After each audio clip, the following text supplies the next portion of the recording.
മാണിയുടെ രാജിയെ ചൊല്ലി കേരള കോൺഗ്രസ് എമ്മിൽ ഭിന്നത. അടിയന്തര ഉന്നതാധികാര സമിതി ചേരണമെന്ന് ജോസഫ് വിഭാഗം ആവശ്യപ്പെട്ടു.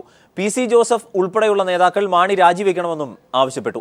കേരള കോൺഗ്രസ് ഉന്നതാധികാര സമിതി യോഗം തെരഞ്ഞെടുപ്പിന് ശേഷം ചേരുമെന്ന് പി.ജെ. ജോസഫ് അറിയിച്ചു. അതേസമയം പ്രതിഷേധം ഭയന്ന മന്ത്രി കെ.എം. മാണിയുടെ ഇന്നത്തെ ഔദ്യോഗിക പരിപാടികൾ റദ്ദാക്കിയിട്ടുണ്ട്. മാണിയെ പ്രതിസ്ഥാനത്ത് നിർത്തുന്ന കോടതി ഉത്തരവ് കേരള കോൺഗ്രസിലും പൊട്ടിത്തെറി സൃഷ്ടിക്കുകയാണ്. നിയമവകുപ്പെങ്കിലും ഒഴിഞ്ഞ് മര്യാദ കാണിക്കണമെന്നതാണ് ജോസഫ് വിഭാഗത്തിന്റെ നിലപാട്.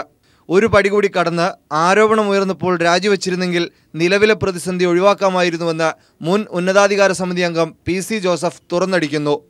കേരള കോൺഗ്രസ് പാർട്ടിയുടെ കഴിഞ്ഞ 51 കൊല്ലത്തെ ചരിത്രത്തിനിടയിൽ ഇത്രയും ഗുരുതരമായൊരു പ്രതിസന്ധി പാർട്ടി നേരിട്ടിട്ടില്ലെന്നാണ് എൻ്റെ വിശ്വാസം. അതേസമയം പ്രതിസന്ധി ചർച്ച ചെയ്യാൻ ഉന്നതാധികാര സമിതി വിളിക്കണമെന്ന ആവശ്യം മാണി തള്ളി. പാർട്ടി കമ്മിറ്റി എപ്പോഴും കൂടാറുള്ളതാണ്. ഒരു കാര്യമില്ല, അങ്ങനെയല്ലല്ലോ. പാർട്ടി കമ്മിറ്റി ഇതിനു വേണ്ടിയിട്ടല്ല. പാർട്ടി കമ്മിറ്റി റെഗുലറായിട്ട് ഞങ്ങൾ പാർട്ടി കമ്മിറ്റി ചേരുമ്പോൾ ആനുകാലിക സംഭവ വികാസങ്ങളൊക്കെ ചർച്ച ചെയ്യും. തദ്ദേശ തെരഞ്ഞെടുപ്പിന് ശേഷം ഉന്നതാധികാര സമിതി ചേരുമെന്ന് പി.ജെ. ജോസഫ്. അതിപ്പോൾ ഈ തെരഞ്ഞെടുപ്പിൻ്റെ പശ്ചാത്തലത്തിൽ കഴിയുന്നതിന് മുമ്പ് പ്രായോഗികമല്ലല്ലോ.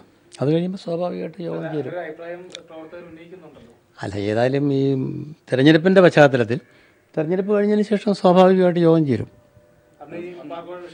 അല്ല, എല്ലാ വിഷയങ്ങളും ചർച്ച ചെയ്യും. അപ്പീൽ നീക്കങ്ങൾക്കിടെ പാർട്ടിയിൽ നിന്നുയർന്ന ഭിന്നാഭിപ്രായം മാണിയെ തീർത്തും പ്രതിരോധത്തിലാക്കുന്നു. കോടതിയിൽ നിന്നേറ്റ തിരിച്ചടിയുടെ പശ്ചാത്തലത്തിൽ മാണിയുടെ തെരഞ്ഞെടുപ്പ് പ്രചാരണ പരിപാടികളും റദ്ദാക്കി. ഇന്ന് ഇടുക്കിയിൽ നിശ്ചയിച്ചിരുന്ന 4 യോഗങ്ങളും റദ്ദാക്കിയിട്ടുണ്ട്. News bureau, Idukki, Kottayam, Thiruvananthapuram.